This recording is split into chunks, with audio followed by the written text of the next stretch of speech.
जेव्हा स्वयंपाकघरातल्या भांड्यांचा विषय येतो तेव्हा काळजी सगळ्यात पहिल्यांदा आपण काय घ्यायला हवी आहे? आयुर्वेदामध्ये विशेषतः असं मेन्शन केलेलं आहे की कांस्य धातू हा सगळ्यात श्रेष्ठ. जेवण कांस्य धातूच्या ताटलीमध्ये वाढलं तर ते आपोआप शुद्ध होतं. हॉटेल्समध्ये तू गेलीस तर पितळ्याची भांडी असतात. सो पितळ हे सुद्धा खूप चांगलं आहे आणि या भांड्यांची स्वच्छता खूप महत्त्वाची आहे. जर तुम्ही ती भांडी स्वच्छ नाही ठेवली तर त्याची टॉक्सिसिटी होऊ शकतेच. प्लॅस्टिकमध्ये गरम अन्न कधीही खाऊ नका.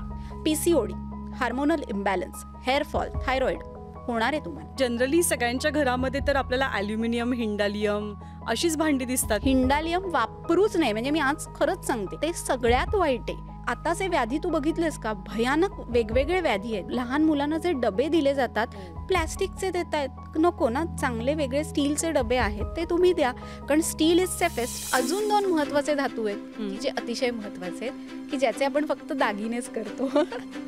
आता हे सोनं चांदी आहे, हे थोडं जरा महागडं प्रकरण झालं. बरोबर आहे. बरेच जण काय करतात की बाबा तांब्याच्या भांड्यात रात्रभर पाणी ठेवायचं आणि मग सकाळी उठून ते प्यायचं. खूप जण ऑफिसला येताना सध्या त्या कॉपर बॉटल्स वापरतात. तांब्यातनं पाणी पिणं हे आरोग्यासाठी अतिशय उत्तम आहे. तुमची रोगप्रतिकारक क्षमता याने वाढते. आपण खूप जण सोयीनुसार कडधान्य असतील, पिठं असतील, आणखी काही मसाले असतील, अन्नपदार्थ असतील, हे फ्रीजमध्ये साठवून ठेवतो. फ्रीजमध्ये तुम्ही काही ठराविक गोष्टी तर अजिबात ठेवू नका.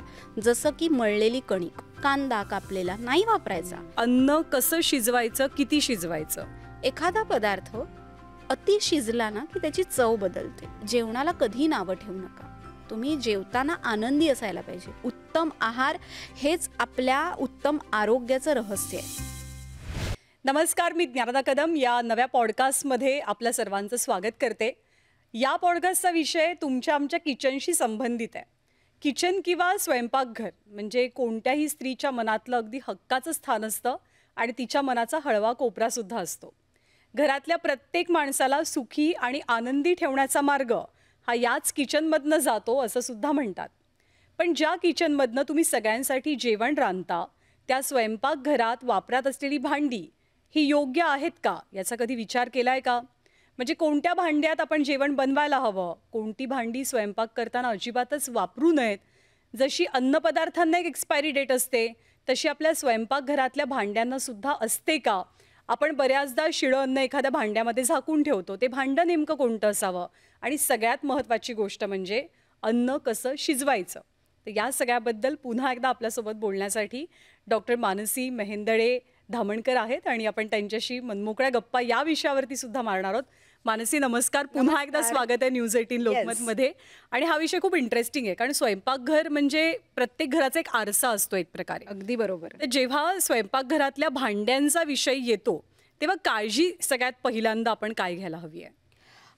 आपण पूर्वापार असं बघत आलोय की आपल्या घरामध्ये आपण जेव्हा जेवायला बसतो तेव्हा आपण काय बघतो की एक स्टीलची ताटली आहे, त्याच्यात आपण जेवायला सुरुवात करतो. बरोबर. पण आपण त्याचा आधी विचार केला तर जसं उत्खनन वगैरे सगळं झालं, मनुष्याला अश्मयुग आलं.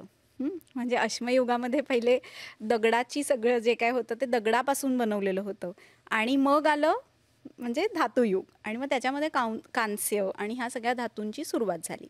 तू खूप जुने रेफरन्स बघितलेस तर असं आढळतं, म्हणजे आयुर्वेदामध्ये विशेषतः असं मेन्शन केलेलं आहे की कांस्य धातू हा सगळ्यात श्रेष्ठ म्हणजे ब्रॉन्झ. इतकं त्याला श्रेष्ठ म्हटलेलं आहे की असं म्हटलं आहे की जर तुम्ही जेवण कांस्य धातूच्या ताटलीमध्ये वाढलं तर ते आपोआप शुद्ध होतं. अच्छा. कांस्य बुद्धिवर्धनम म्हणजे ते त्याच्यामुळे बुद्धीचं वर्धन होतं आहे असं म्हटलं आहे. किंवा pH लेवल मेंटेन करतं की म्हणजे तुम्हाला pH लेवल्स म्हणजे काय की आपल्याला शरीरामध्ये ॲसिड्स आपल्या वाढत नाही आहेत ना, ॲसिड आणि अल्कली ह्यांना न्यूट्रल करायला मदत करतं. असं हे कांस्य म्हणजे इतकं श्रेष्ठ सांगितलेलं आहे की ते आवर्जून वापरायला पाहिजे. पण आपण बघायला गेलं तर किचनमध्ये आपल्या वेगवेगळ्या प्रकारची भांडी असतात. ग्लास असतो म्हणजे काचेचा ग्लास असतो, स्टीलची भांडी असतात, मातीचा काही आपण पाणी पिण्यासाठी भांडं आहे. तर बेसिकली आपण सुरुवात करूया की जेव्हा आपण गॅस पेटवला की आपण त्याच्यावरती जे भांडं ठेवतो त्या भांड्यावरती त्या अग्नीचा काय परिणाम होतो म्हणजे त्यामधल्या शिजणाऱ्या पदार्थावर त्याची काही रिॲक्शन होते का हे बघून ते भांडं आपल्याला निवडायचं असतं. बरोबर. जसं की आपलं शरीरामध्ये पण अग्नी आहे ना, जाठर अग्नी. सो आपला जो जाठर अग्नी आहे त्याला प्रदीप्त करण्यासाठी तर म्हणतो ना, वदनी कवळ घेता. का म्हणतो? त्यासाठीच आई एखाद्या मुलीला लग्न झाल्यावर अन्नपूर्णेचीच मूर्ती का देते? सो आपल्या घरी जी व्यक्ती अन्न बनवते तिला आपण अन्नपूर्णा म्हणतो, कारण आहाराशिवाय आपण जगू शकत नाही. उत्तम आहार हेच आपल्या उत्तम आरोग्याचं रहस्य आहे. आणि मग तो आहार बनवताना जर तू बघ, एखादं चांदीची वाटी घेतलीस आणि त्याच्यामध्ये ताक घेतलंय, चालेल? रिॲक्शन झाली, तिथे रिॲक्शन झाली आणि मग त्याचा त्रास होतो. किंवा एखादं आपण देवांपुढे दिवा लावायला बघ ना, पितळी दिवे असतात. खूप वेळ जर त्याच्यात तेल राहिलं तर ते कसं हिरवं तेल होतं बघ ना, की म्हणजे तिथे काहीतरी रिॲक्शन त्यांच्यामध्ये घडत असते आणि म्हणून आपल्याला ही काळजी घ्यायची. तर आता ह्या भांड्यांची जर आपण विभागणी केली 5 प्रकारांमध्ये, तर सगळ्यात म्हणजे जे आपण प्रॅक्टिकली वापरू शकतो अशाच भांड्याचा पहिले विचार करायला पाहिजे, ते म्हणजे स्टेनलेस स्टील. त्याच्यामध्ये हल्ली सर्जिकल स्टील पण काय काय आलं आहे, की जी भांडी बुडानी खूप स्ट्रॉंग असतात आणि ती वापरली तर म्हणजे वेळ लागतो पण अन्न चांगलं शिजतं. आता बघ, स्टीलचा बेनिफिट काय आहे, की इट इज न्यूट्रल. तुम्ही याच्यामध्ये अन्न शिजवलं तर ह्याचा तुमच्या शरीराला साईड इफेक्टही नाही आणि काही लाभही नाही.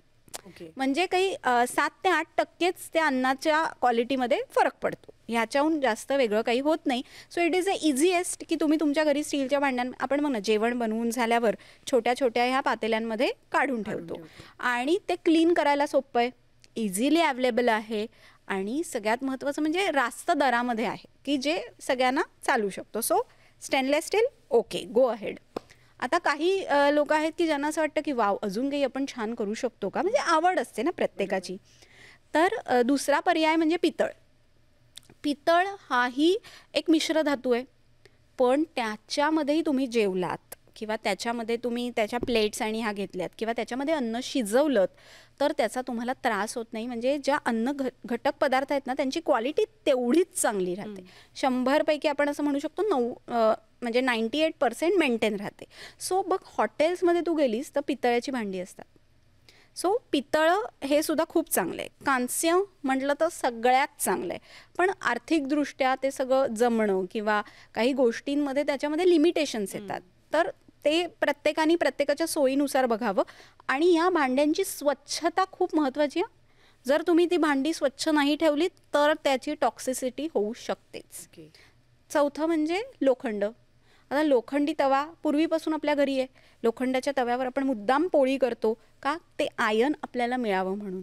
किंवा आपण म्हणतो ना की काही जणांना लहानपणापासूनच हिमोग्लोबिनची कमतरता असते, अंगाला सूज येणं किंवा असे काही विकार असतात, तेव्हासुद्धा हे लोखंडी तव्याचा उपयोग हा त्यांच्या शक्तिवर्धनासाठी महत्त्वाचा आहे. आता आपल्या घरी पळी असायची, लोखंडी पळी, त्याच्या फोडणीतनं म्हणजे आपण आमटीला त्यातनं फोडणी द्यायचो का, की ते लोह नॅचरली आपल्याला मिळतं.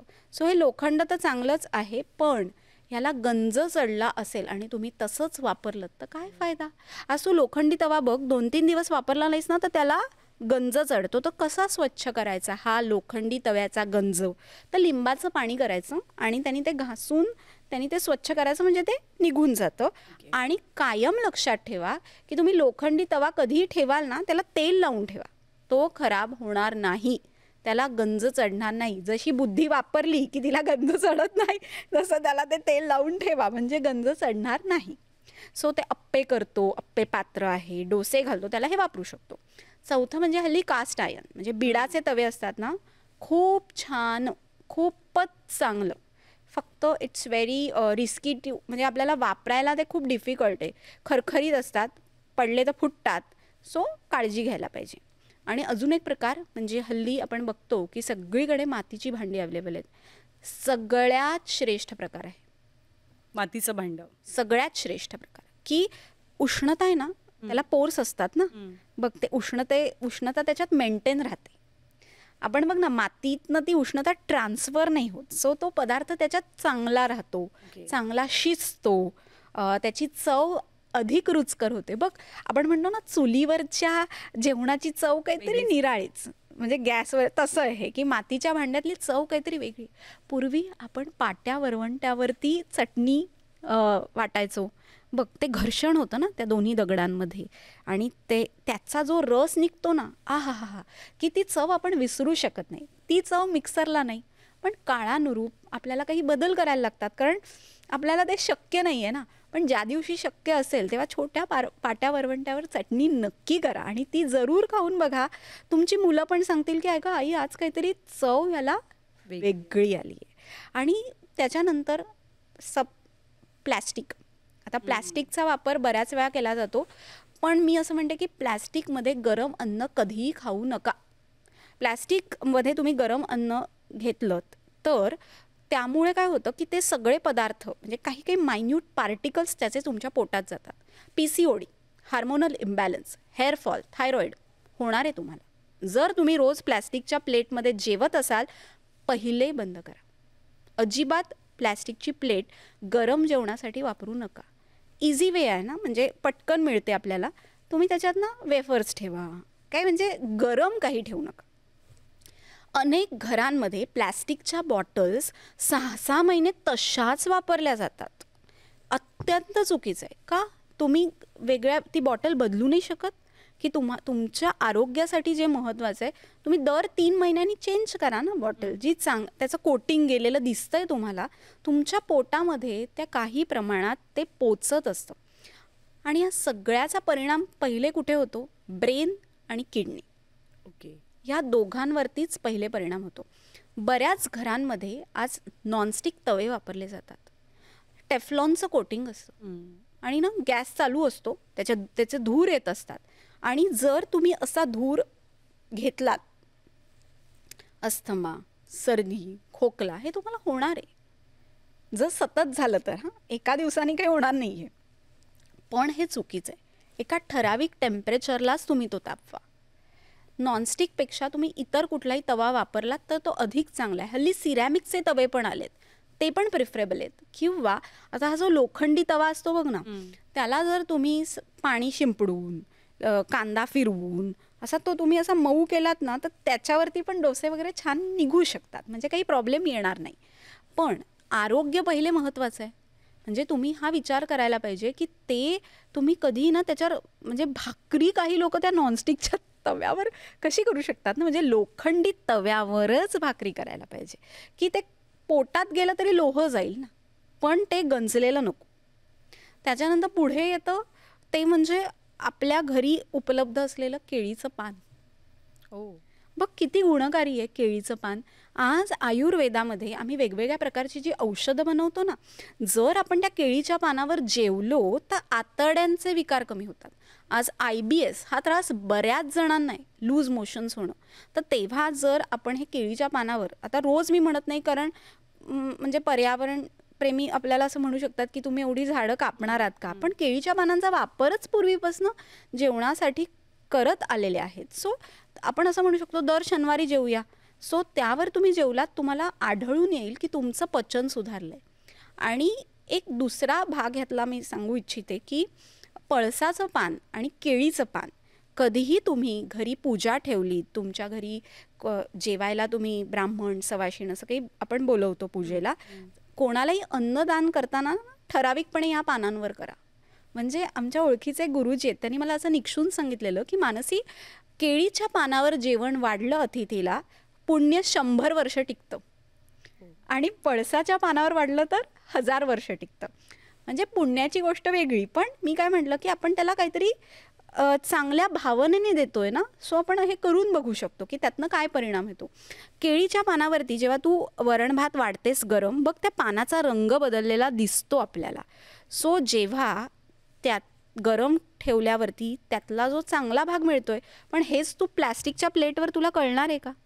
ती म्हणजे तिथे काही प्रमाणामध्ये तुला काही फरक दिसून काही वर्षांनी कळतं की हे सगळं प्लॅस्टिक आपल्या अंगात गेलंय, पोटात गेलंय. सो एक पेशंट होती, तिने असा प्रयोग केलेला. ती हिंडालियमची कढई असते बघ, की ती अत्यंत चुकीची वापरणं. हिंडालियम वापरूच नाही. म्हणजे मी आज खरंच सांगते, ॲल्युमिनियमचे तुम्हाला डबे वापरायचे असतील तर एक वेळ वापरा, पण तुम्ही त्याची कढई किंवा तळणीला ते अजिबात वापरू नका. ते सगळ्यात वाईट आहे. पण जनरली सगळ्यांच्या घरामध्ये तर आपल्याला ॲल्युमिनियम, हिंडालियम अशीच भांडी दिसतात की ज्याच्यात म्हणजे आमट्या, ॲल्युमिनियमला भाज्या पूर्वी केल्या ते जातात. हिंडालियम हो, म्हणायचे. हो. सो ते चुकीचं आहे. आज तू बघशील लग्न समारंभामध्ये पण तेच वापरतायत. बरोबर. पण that is not good at all. ते कार्सिनोजेनिक आहे. बारीक बारीक कण त्याचे अंगात जाऊन हार्मोनल इम्बॅलन्स क्रिएट होतो. हिंडालियम अजिबात वापरू नका. पोटाचा कॅन्सर होण्यासाठी धोका असतो. आता बरेच जण ह्याच्यावर म्हणजे आम्ही वर्षानुवर्ष खातोय, काही होत नाहीये. म्हणजे मी असं नाही म्हणत आहे की म्हणजे त्यांनी त्रास होतो हे अनेक पेशंटवरनं कळलं आहे. म्हणजे जेव्हा पेशंटला आम्ही विचारतो की तुम्हाला IBSचा त्रास किती वर्षांपासून आहे, काय बदल केलेत, मग कधी झाला आहे, हे भांडं वापरायचे, हे भांडं वापरून बघा, फरक झालेला दिसल्यावरच आपण हे सांगतोय की आज अनेक पेशंट्समध्ये हे रिझल्ट आपल्याला दिसत आहेत की त्यांनी हे बदल त्यांच्या किचनमध्ये केल्यावरती त्यांना जी सतत होणारी ॲसिडिटी कमी झाली आहे. म्हणजे इंडियन मेडिसिन काउन्सिल जी आहे तिने पण हे सांगितलं आहे की तुम्ही जर तुम्ही सतत आजारी पडताय ना, बघा तुम्ही तुमच्या किचनमध्ये डोकावून बघा, असं त्यांनी आम्हाला पत्रक काढलेलं की खरंच ह्याचा खूप आपल्या जीवनावर परिणाम होत असतो. आणि सगळ्यात महत्त्वाचं म्हणजे काय की ते भांडं जे आहे ना आतलं, कधी कधी क्लीनही नसतं, अन्न तसंच राहिलेलं असतं. मग ते बुरशी फंगस तिथे होऊन ते पुढे त्रास तो वाढतच जात असतो. त्यामुळे मातीचं भांडं असेल किंवा हे पितळी भांडं जे आहे जे कलही करून आपण वापरतो, किंवा हे सगळ्या गोष्टी तुम्ही स्वच्छ व्यवस्थित करणं खूप महत्त्वाचं आहे. तुमचं लक्ष पाहिजे. ते स्वच्छ असलं तरच ते तुमच्या आरोग्यासाठी मदत करणार आहे. जसं तू बाटल्यांबद्दल सांगितलं की 3 महिन्यांनी 6 महिन्यांनी बाटली बदलली गेलीच पाहिजे. ज्याच्यात आपण पाणी बिणी जनरली प्लास्टिकच्या बाटल्यांमध्ये खूप सर्रासपणे ठेवलं जातं. बरोबर आहे. तसं या भांड्यांची पण घरातल्या काही एक्सपायरी डेट असते का, की आता इतकी वर्ष झाली भांडी नवीन घ्या? एवढे वर्ष कसं असायचं, आपल्या घरी पितळ्याचीच भांडी खूप असतात ना. सो प्रत्येक बाईचं त्या पातेल्यावर प्रेम असतं. म्हणजे इमोशन्स असतात ते. हां, म्हणजे माझ्या आजे सासूबाई ज्या 100 वर्षापर्यंत जगल्या, तर मी आजीला विचारलं, "आजी, मला तुझी छोटी कढई हवी आहे लोखंडी, देशील का?"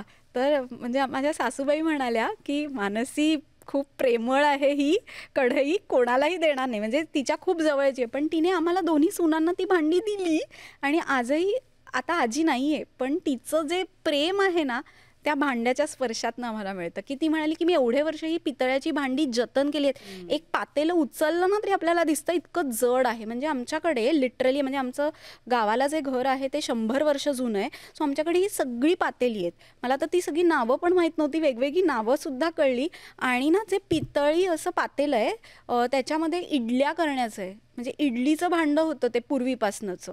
आणि आजीने ते सगळं असं नीट छान जतन करून ठेवलं आहे.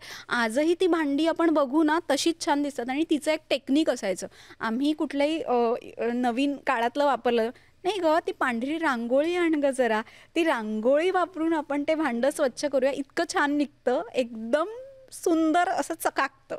सो ह्या भांड्यांचा परिणाम असतो ना प्रत्येक स्त्रीच्या मनावरही असतो. आपल्याला ते भांडं जवळच असतं. आपण कोणाला वाटी जरी दिली ना, ही माझी वाटी आहे, मला हवी आहे, म्हणजे आपण ते, कारण एक जवळचं स्थान आहे ना. सो म्हणून काळजी घ्यायला पाहिजे. कारण आताचे व्याधी तू बघितलेस का, भयानक वेगवेगळे व्याधी आहेत, गूढ व्याधी आपण त्यांना म्हणतो, की ह्याचा रेफरन्सच लागत नाही आपल्याला की हे व्याधी कुठनं आलेत, कसे आलेत. मग तेव्हा आपली इम्युनिटी, जर आपल्या इम्युनिटीवर आपण राज्य केलं ना तर आपल्याला व्याधी होऊ शकत नाही. It's like boundary.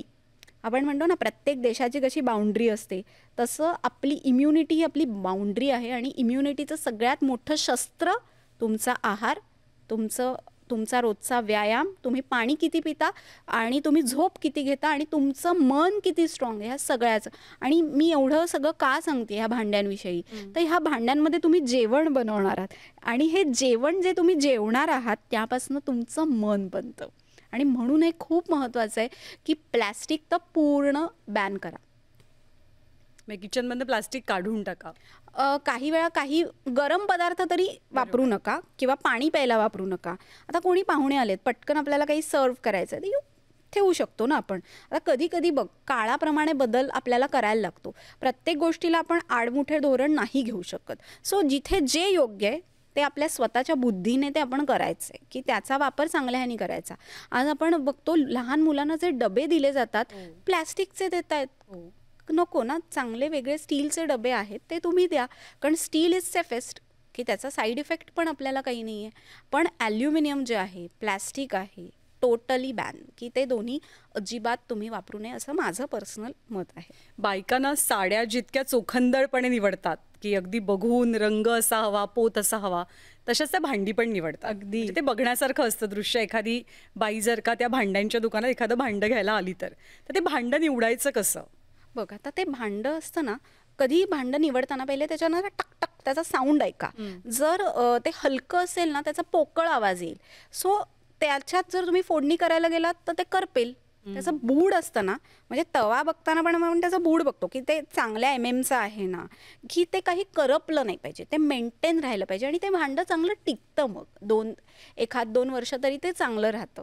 पोळपाट असतो, तू बघितलास, तो कधीही आपला लाकडी पोळपाटच चांगला आहे, की त्याच्यावरती पोळपाटावर आपण पोळी लाटल्यावरती ती चांगली पोळी त्यातनं तयार होत असते. म्हणजे विशिष्ट लाकूड पूर्वी वापरलं जायचं आणि त्यावरच्या आपल्या पोळ्या आपण बघतो लुसलुशीत मऊ अशा असतात. पण हे सगळं जे पूर्वापार चालत आलेलं आहे ना, ते कुठेतरी मेंटेन राहिलं पाहिजे. आज जेव्हा गंज लागलेलं भांडं असतं बघ ना, तेव्हा आपण त्याला काय करतो की चिंच आणि कोलगेट असं एकत्र करून घासलं की मग त्याच्यावरती जे काही कोटिंग असतं ते निघून जातं. पण ह्या सगळ्याचा उपयोग करून जर आपण ही भांडी स्वच्छ ठेवली ना, तर ती आपल्या आरोग्यासाठी उत्तम. कारण आपल्याकडचं हवामान जे आहे ना, ते विचित्र आहे. की हवामानामुळे ते गंजतं किंवा तिथे ते असं त्याला काळपटपणा येतो. आपण पंखे जरी बघितले ना, जे समुद्रापासून जवळ जी घरं आहेत त्यांना चांगलंच माहिती आहे की समुद्राजवळ पंखे सुद्धा गंजतात किंवा वाकडे पण होतात कधी कधी हे पंखे. खारं वारं असतं, कारण खारं वारं असतं. सो ह्या हवामानाच्या बदलांमुळे ह्या भांड्यांवर पण हे परिणाम होतात. सो आपल्याला 360 डिग्री विचार करायला लागतो की काय काय करायचं आहे. अजून 2 महत्त्वाचे धातू आहेत की जे अतिशय महत्त्वाचे आहेत, की ज्याचे आपण फक्त दागिनेच करतो की जे अतिशय गुणकारी आयुर्वेदाने सांगितलेलं आहे की गोल्ड वॉटर थेरपी. ओके. आपली इम्युनिटी वाढवण्यासाठी सगळ्यात महत्त्वाची ही गोल्ड वॉटर थेरपी आहे. आपल्या घरी एखादं वळं असेल सोन्याचं, तर ते गरम करायचं आणि रात्रभर एका भांड्यामध्ये, चांदीच्या भांड्यामध्ये पाणी घेऊन त्याच्यात ते वळं टाकून ठेवायचं. एक मिनिट, गरम म्हणजे ते किती? नाही तर ते आता मी नीट एक्सप्लेन करते. बॉइलिंग वॉटर पाहिजे. पाणी गरम करून उकळलेलं पाणी एका भांड्यामध्ये कपभर ओतायचं आणि त्याच्यामध्ये ते सोन्याचं वळं ठेवायचं घालून. म्हणजे काय होतं की त्यातले जे सोन्याचे गुण आहेत, सोन्यासारखी हो आपण म्हणतो ना, ते आपल्या अंगात यायला लागतं. मधुर असा धातू आहे, इम्युनिटी वाढते, सगळ्या दृष्टीने खूप वर्ण्यकर आहे, आपल्या बुद्धीसाठी खूप चांगलं आहे. आज अनेक पेशंटना मी सांगते की रात्री चांदीच्या भांड्यातनं गरम गरम दूध घ्या. अच्छा. खूप छान उपयोग होतो, बुद्धी वाढण्यासाठी मदत होते. आपण लहान मुलांना फॅन्सी कप्स आणून देतो, एक पेला तर प्रत्येकाच्या घरी असतोच, म्हणजे बारशाला मिळालेला असतो.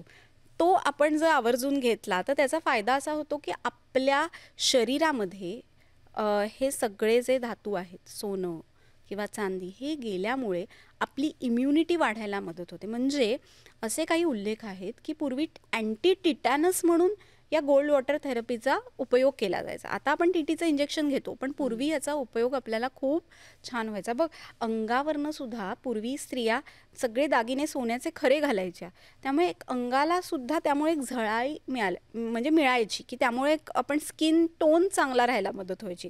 आज आपण बघतो ना की कुठलाही पदार्थ असेल त्याच्यावरती तो वरखं लावतात बघ ना, तो वरखं पण आपण काय म्हणतो की नाही हे त्यामुळे त्याची एक ग्रेस वाढते, चव वाढते. तसं जर सोन्याचं पाणी आणि चांदीचं दूध घेतलं तर खूप छान फायदा आहे, म्हणजे खूप छान फायदा आहे त्याचा. असं आता हे सोनं चांदी आहे, हे थोडं जरा महागडं प्रकरण झालं. बरोबर आहे. बरेच जण काय करतात की बाबा तांब्याच्या भांड्यात रात्रभर पाणी ठेवायचं आणि मग सकाळी उठून ते प्यायचं. किंवा खूप जण ऑफिसला येताना सध्या त्या कॉपर बॉटल्स वापरतात.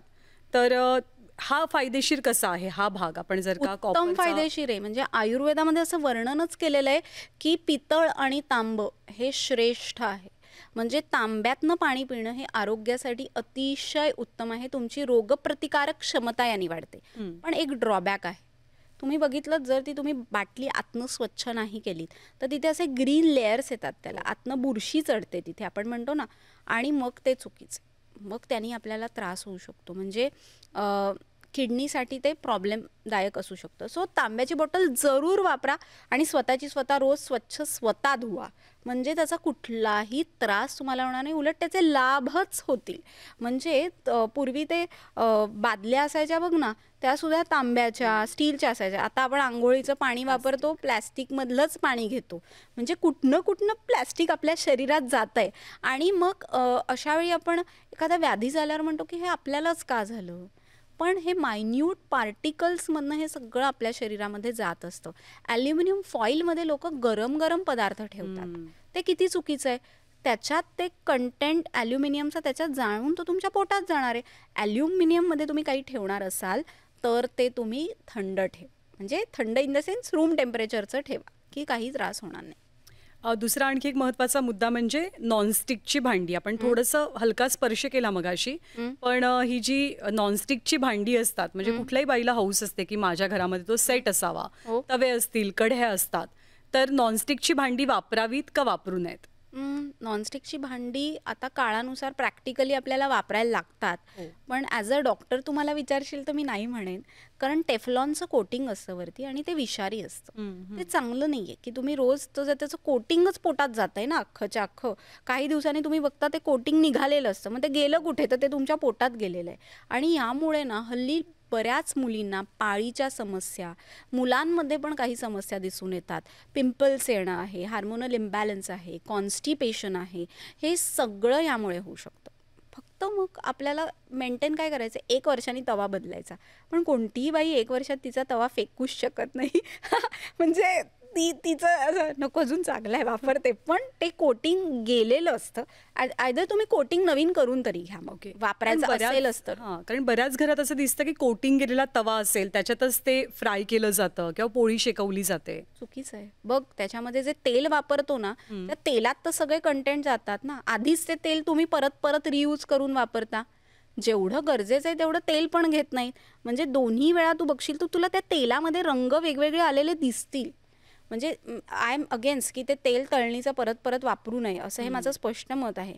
मी कायम सांगते, तुम्ही छोटी कढई घ्या आणि तीसुद्धा लोखंडी कढई घ्या, जेवढं आवश्यक आहे तेवढंच तेल घ्या आणि उरलेलं तेल तुम्ही एक तर पोळीमध्ये कणिक आपण जेव्हा भिजवतो तेव्हा वापरा, पण परत तळणीला वापरू नका. ते तळल्यावर त्याचा परत तळलात तर त्रास होऊ शकतो, थ्रोट इन्फेक्शन आहे किंवा इतर इन्फेक्शन्स होतात. तसंच या भांड्यांचं पण आहे, नॉनस्टिक भांड्यांचं, की ही नॉनस्टिक भांडी इझी टू यूज आहेत. त्यामुळे आपल्याला डोसा घावन घातल्यावर पटकन निघतो, कारण स्टिक होत नाही. बरोबर. त्यामुळे यूजसाठी सोपं आहे, पण आरोग्यासाठी थोडंसं हानिकारक आहे. आणखी एक मुद्दा याच्यामध्ये येतो, ते म्हणजे आपण खूप जण सोयीनुसार कडधान्य असतील, पिठं असतील, आणखी काही मसाले असतील, अन्नपदार्थ असतील, हे फ्रीजमध्ये साठवून ठेवतो. ओके, त्यासाठी जनरली आपल्याकडे प्लास्टिक वापरलं जातं. प्लास्टिक तर नको, पण मग काचेची भांडी. पण परत त्याच्यामध्ये मुद्दा असा येतो की भांडं जरी काचेचं असलं तरी झाकण अनेकदा प्लास्टिकचं असतं. बरोबर आहे. तर ते संतुलन कसं राखायचं? आपण स्टीलची ताटली ठेवायची त्याच्यावरती. आणि मी तुला सांगू का, की फ्रीजमध्ये तुम्ही काही ठराविक गोष्टी तर अजिबात ठेवू नका. जसं की मळलेली कणिक. बऱ्याच जणांना सवय असते की तुम्ही ही मळलेली कणिक 2-3 दिवस वापरतात लोक. अजिबात करू नका, हे चुकीचं आहे. ह्यामुळे तुमच्या आतड्यांमध्ये काही प्रमाणात अल्सर्सची निर्मिती होऊ शकते, म्हणजे इरोजन्स होतात किंवा आपण म्हणतो ना पोट बिघडण्याची शक्यता असते. कांदा कापलेला नाही वापरायचा, त्यावेळीच वापरा, कमी कापा. तो फ्रीजमध्ये ठेवून दुसऱ्या दिवशी वापरायचा नाही. तुम्ही आता फ्रीजमध्ये कधी तुम्ही झाकण न ठेवता काही पदार्थ ठेवत असाल तर त्या फ्रीजचं जे सगळे व्हायब्रेशन्स आहेत ते पदार्थात उतरतात ना. तुम्ही फ्रीजमध्ये काहीही ठेवलं तर लक्षात ठेवा, तुम्हाला झाकण ठेवायलाच हवं. आणि सगळ्यात महत्त्वाचं म्हणजे आपण बघ ना, काय जेव्हा काही भाज्या टिकण्यासाठी ते टेम्परेचर मेंटेन करण्यासाठी ते वापरतो. सो 15 दिवसांच्या भाज्या आणू नका, एक 5 ते 6 दिवसांपर्यंत इनफ आहे. आता काही जण मसाले ठेवतात फ्रीजमध्ये, 2-3 वर्षाचे असतात. So you need to clean your fridge once a week. तुम्ही बघा की काय आहे, काय टाकायला हवं आहे. आता बऱ्याच घरी हा प्रकार केला जातो. आमरस असतो बघ ना, की तो मे महिन्यात काढून डीप फ्रीज केला जातो आणि तो 3-4 महिन्यांनी 6 महिन्यांनी पण चांगला राहतो. म्हणजे दॅट इज जो गुड पॉइंट आहे तो गुड पॉइंट आहे ना. बरोबर. की तो आमरस गुठळीवाला जो खायला हवा असतो तो आपल्याला तिथे मिळतो. तसं म्हणजे दोन्ही फायदे आहेत. प्रत्येक गोष्ट आहे ना, जर ती आपण प्रमाणात वापरली ना तर ती आपल्या आरोग्यासाठी उत्तम असते. जसा की मायक्रोवेव्ह. आज मायक्रोवेव्ह इज लाईक लोकांच्या दृष्टीने हा विलन आहे की म्हणजे आपण ह्याच्यामध्ये म्हणजे अन्न शिजवून खाल्लं तर कॅन्सर होईल, काय काय वेगवेगळे व्याधी होऊ शकतात. पण ते कधी, जर तुम्ही रोज त्याच्यात अन्न गरम करून खाताय तर, पण कधीतरी गरम करायला काहीच हरकत नाही ना.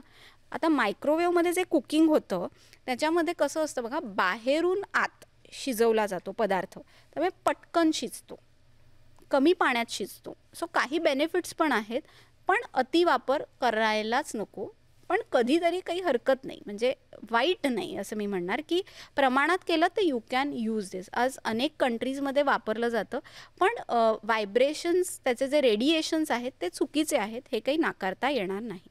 त्याचबरोबर जेवणासाठी जी आपण रोजची आपली थाळी वापरतो किंवा डिश वापरतो, तर ती सर्रासपणे सगळ्यांकडे तर स्टीलचीच ताटली असते. काही फॅन्सी घरामध्ये क्रॉकरी वापरली जाते, बरोबर, काचेची असते.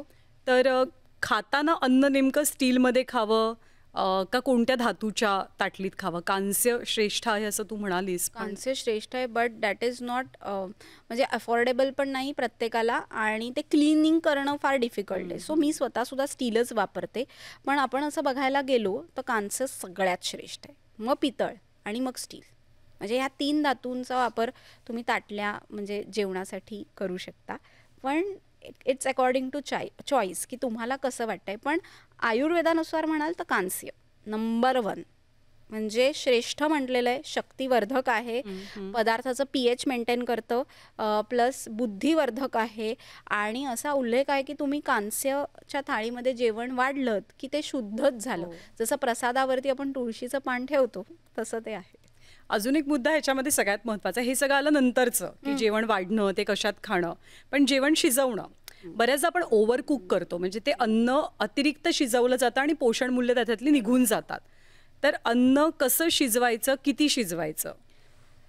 प्रत्येक गोष्ट शिजवायला आपल्याला बघ ना, आता कडधान्याची भाजी म्हणजे उसळ करायची असेल तर आपण काय करतो की ती जास्त वेळ शिजवायला लागते, कारण ती चावता आली पाहिजे किंवा ती पचायला सुलभ झाली पाहिजे, म्हणून ते पदार्थ आपण शिजवून घेतोय ना. बरोबर. कारण रॉ फूड आपण पचवू शकत नाही. आता सारखं एखाद्या माणसाने कच्चं अन्न खाल्लं तर त्याचा अग्नीच मंद होऊन जाईल, त्याला पहिले ताप येईल, स्वेदवस स्त्रोतच त्याचं क्लोज होऊन जाईल, आणि आपल्याला कळेल कसं, तर आपल्या जिभेवरती पांढरा लेअर येईल, डोळ्याच्या खाली सूज येईल, पायाला सूज येईल. It's like your digestion is weak. मग त्यावेळी आपल्याला कळतं की आपल्याला आपली अन्न शिजवण्याची पद्धत बदलायला हवी आहे. सो त्यासाठी कायम लक्षात काय ठेवायचं की पोळी बघ असते, पोळी करतो, गॅस कमी करून चालेल ना, नाही, पोळी पापड होईल. So maintain the flame between high and medium, म्हणजे तुमची पोळी छान होते. पोळी कधीही करताना घडीची पोळी करायची, त्याच्या पोटामध्ये थोडंसं तेल लावायचं, म्हणजे ती पोळी छान फुगते.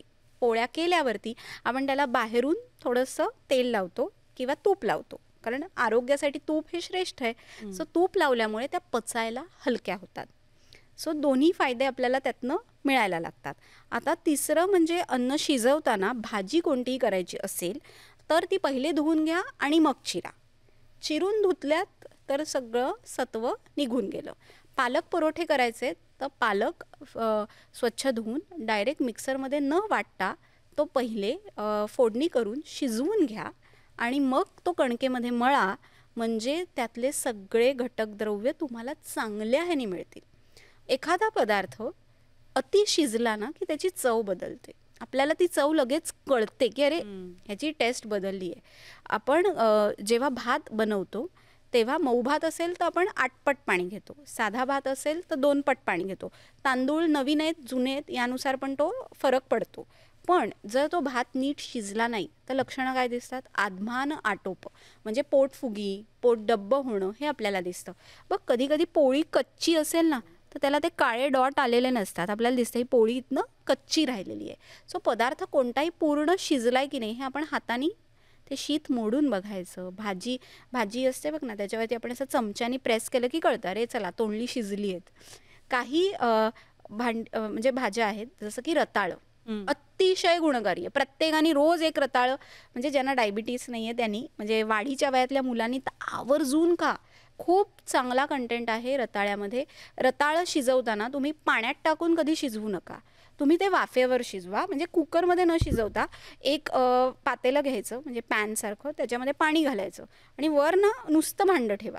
म्हणजे मोदक कसं करतो बरोबर तसं शिजवायचं रताळं. ते पाण्यात बुडवून तुम्ही जर रताळं शिजवलं तर सगळं त्या पाण्यात जातं ना. सो कधी आता अळू शिजवतो बघ ना, अळू, तर सगळं त्याचं ते पाण्यात थोडं निघणारच आहे. पण ते अळूच्या वेळी चांगलं का असतं, अळूमध्ये खूप क्षार असतात, त्यामुळे ते पाणी काढून टाकतो. आणि अजून आपण एक ती भाजी करतो मधुमेहांसाठी, स्पेशली आपण पावसाळ्यामध्ये ज्या भाज्या येतात त्या भाज्यांचं कडू पाणी पण आपण काढून पित असतो. का? कारण ते पाणीसुद्धा पौष्टिक असतं. म्हणजे ते शिजवल्यावर जे पाणी राहतं तेही आपण प्यायला सांगतो. जसं की कॉर्न आहेत, किंवा आपण म्हणतो टोमॅटो गाजर सूप केलं तर आपण ते शिजवून जे घेतो त्याचा सारभाग पण आपण वापरतो. शेवग्याच्या शेंगा, त्याचं जे पाणी येतं त्याच्यात सगळं व्हिटॅमिन ई पासून सगळं असतं. ते पाणी आपण मुद्दाम पितो. का? तर ते शिजल्यावरती त्यातला जे सगळा घटक आहे तो त्या पाण्यामध्ये आलेला असतो. आणखी एक मुद्दा म्हणजे थर्मास. आपल्या घराघरामध्ये थर्मास दिसतात, आपण ऑफिसमध्ये पण वापरतो की मला खूप वेळासाठी कॉफी लागते, चहा लागतं, मग ते थर्मासचे ते छोटे छोटे मग मिळतात सध्या, ते घेऊन यायचं आणि 1-1, 2-2 तास ते पीत बसायचं, छान गरम राहतं. तर किती काळ या थर्मासमध्ये गोष्टी ठेवायच्या की ठेवू शकतो, कारण थर्मासच्या आतनं ना एक प्रकारचं कोटिंग असतं, त्यामुळे त्यातनं आपण घ्यायला काही हरकत नाही आहे. इट इज लाईक ते एक वे आहे की तुम्ही तुमच्या जीवनशैलीमध्ये तुम्हाला ह्याची गरज लागते. कारण प्रत्येक वेळी तुम्हाला कुठे सगळीकडे गॅस अवेलेबल होऊ शकत नाही. आणि जर तुम्हाला दिवसरात्र काम करायचं आहे आणि तुम्हाला गरम पाणी प्यायला लागणार आहे तर हा सेफेस्ट ऑप्शन आहे, तुम्ही जरूर घेऊ शकता. थर्मासचा वापर आपण केला तरी काही हरकत नाही. फक्त क्लिनिंग इट मॅटर्स. म्हणजे जर तुम्ही ते क्लीन नीट करत असाल त्याचा साईड इफेक्ट काही नाही, थर्मासचा तरी नाही. सरसकट आपण सगळ्यांसाठी जेवायला मगाशी म्हटलं की स्टीलच्या ताटल्या, पण लहान मुलं, मध्यम वयाची माणसं आणि म्हातारी माणसं असं जर कॅटेगरायझेशन आपण करायचं म्हटलं तर लहान मुलांना शक्य असेल तर कोणत्या धातूच्या ताटलीत जेवायला द्यावं, पाणी द्यावं, मध्यम वयासाठी आणि मग वयोवृद्ध व्यक्तींसाठी? सगळ्यात बघायला गेलं तर मातीची प्लेट सगळ्यात चांगली आहे, पण ना ती ब्रेक होऊ शकते. सो वापरायला डिफिकल्ट आहे. तो सगळ्यात चांगलं काय माहिती आहे का, आपण स्टीलच्या प्लेटच वापराव्यात असं माझं तरी मत आहे. कारण कांस्य आणि हे सगळं क्लिनिंगच्या दृष्टीने आजच्या स्त्रीला इट्स व्हेरी डिफिकल्ट की तिलाच सगळ्यांसाठी ते सगळं करायचं आहे. मग हे तिला सगळं जमलंही पाहिजे. जर एखाद्या व्यक्तीला करायचं आहे ना, आवर्जून त्यांनी मुलांना कांस्याच्या ताटलीतच जेवायला द्यावं. मग अगदी जरूर द्या, तुम्हाला त्याच्यामध्ये फरक दिसेल. शरीराची वाढ चांगली होईल किंवा त्याचं फ्रिक्वेंटली आजारी पडणं कमी होईल आणि याचा खरंच फरक होतो. फक्त इट इज प्रॅक्टिकली आपल्याला जे शक्य आहे ते म्हणजे ग्लास प्लेट्स आणि स्टीलच्या प्लेट्स, ज्याचा आपल्या शरीरावर काहीही साईड इफेक्ट नाही. सो या 2 प्लेट्स प्रिफरेबल आहेत. आता वयानुसार कसं असतं माहिती आहे का, आपल्याला एक प्रकारचा यूज टू झालेलो असतो ना. आता काही वृद्ध व्यक्ती आहेत, त्यांना काही वेळानं ह्या सगळ्याची आवड निर्माण झालेली असते, कारण मोकळा वेळ असतो ना. मग दे चूज पितळ अँड एव्हरीथिंग. म्हणजे ते मुद्दाम ब्राशच्या ताटल्या विकत घेतात, त्याच्यात जेवतात आणि ते सांगतात की हो चव खूप छान बदलली आहे. म्हणजे हा चॉईसचा प्रश्न आहे. मी ऑलवेज सांगेन कांस्य, पितळ आणि स्टील हे तिन्ही उत्तम आहेत. ज्याला त्याच्यातनं जेवायचं आहे ते जेवू शकतात. आणि मी कायम म्हणते की जेवण अशी गोष्ट आहे ना की ती तुमच्या मनाला पोषण करत असते शरीराबरोबर. सो त्या जेवणाला कधी नावं ठेवू नका. तुम्ही जेवताना आनंदी असायला पाहिजे. जी तुमच्या घरात जेवण व्यक्ती बनवते तिचं आरोग्य उत्तम असायला हवं, तिच्या मनातल्या भावना उत्तम असायला हव्यात. तर साध्या पेपरमध्ये जी भेळ खातो किंवा साध्या पत्रावळीवर जी भेळ खातो ती सुद्धा चविष्ट लागते. हां, पेपरवरची भेळ कधी खाऊ नका, कारण ती शाई पोटात जाते. म्हणजे विचारणार होते खरं तर. म्हणजे दॅट इज व्हेरी रॉंग. पण मी सांगते की काही वेळा काही गोष्टी आपण करतो ना, म्हणजे प्रत्येकानेच अशी भेळ खाल्लेली आहे. सो हायजिनिकली हे कधीच खाऊ नये, कारण ती शाई अत्यंत विषारी असते आणि हे करायलाच नको. पण आता बरेच लोक बदललेत, ते वेगळे पेपर्स मिळतात तिथे काहीतरी, पण इथेही सर्रास प्लॅस्टिकचा या इंडस्ट्रीमध्ये वापर आहे की जो खरा आपण टाळायला हवा. आतापर्यंत ना म्हणजे काय खायचं, किती खायचं, कसं खायचं हे सांगितलेलं आहे अनेक जणांनी, पण कशात बनवून खायचं हे अर्थात तू आज खूप छान मार्गदर्शन केलंस प्रेक्षकांना. त्याबद्दल मनापासून आभार आणि थँक्यू सो मच पॉडकास्टमध्ये सहभागी झाल्याबद्दल. थँक्यू. आणि यानंतर या विशेष मुलाखतीत वेळ झाली आत्ता इथेच थांबण्याची. ताज्या बातम्यांसाठी पाहत रहा न्यूज 18 लोकमत.